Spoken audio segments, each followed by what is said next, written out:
আমার এই বুকটাকে ভেঙে টুকরো টুকরো করে দিয়েছিস।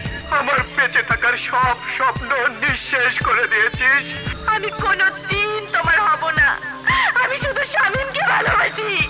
প্রেমিক প্রেমিকার মন ভাঙলে সাধারণত তারা কি করে, সেই প্রশ্নের জবাব হয়তো ভিন্ন ভিন্ন হবে। তবে প্রেমিকের মন ভাঙার পর প্রসঙ্গ আসলে একটি নাম সবার সামনে আসে, আর সেই নামটি হলো বাপ্পারাজ। তবে কি ব্যর্থ প্রেম বিষয়ক উপদেষ্টা হতে যাচ্ছে নায়ক বাপ্পারাজ? আমার এই বুকটাকে ভেঙে টুকরো টুকরো করে দিয়েছিস।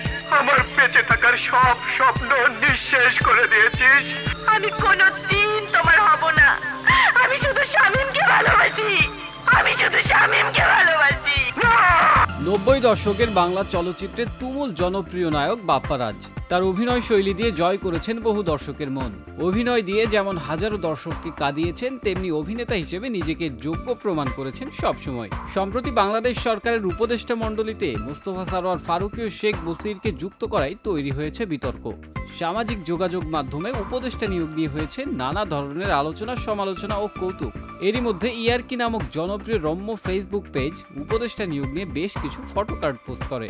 সেখানে নায়ক বাপ্পারাজকে ব্যর্থ প্রেম বিষয়ক উপদেষ্টা হিসেবে নিয়োগ দেওয়া যেতে পারে মর্মে একটি ফটোকার্ড প্রকাশ করা হয়। সেই কার্ডটি বাপ্পারাজ তার ভেরিফাইড ফেসবুক প্রোফাইলে শেয়ার করেন এবং লেখেন, যেভাবেই হোক মানুষ আমাকে মনে রেখেছে, আজকেও মনে করে। একজন শিল্পীর জীবনে এর চেয়ে বড় পুরস্কার আর কি হতে পারে। তার পোস্টে ভক্তরা করেছেন নানা ধরনের মন্তব্য। একই পোস্টে মন্তব্য করেছেন নির্মাতা শাফি উদ্দিন শাফি। তিনি লিখেছেন, সফল প্রেমের অনেক মুভিও আছে আপনার, তাই জোর দাবি জানাচ্ছি আপনাকে প্রেম বিষয়ক উপদেষ্টা করা হোক। পরবর্তীতে বাপ্পারাজ তার প্রোফাইল থেকে পোস্টটি অবশ্য সরিয়ে ফেলেছেন। বর্তমানে বাপ্পারাজ অভিনয়ে অনিয়মিত সময় পার করছেন, ব্যস্ত আছেন ব্যবসা ও পরিবার নিয়ে।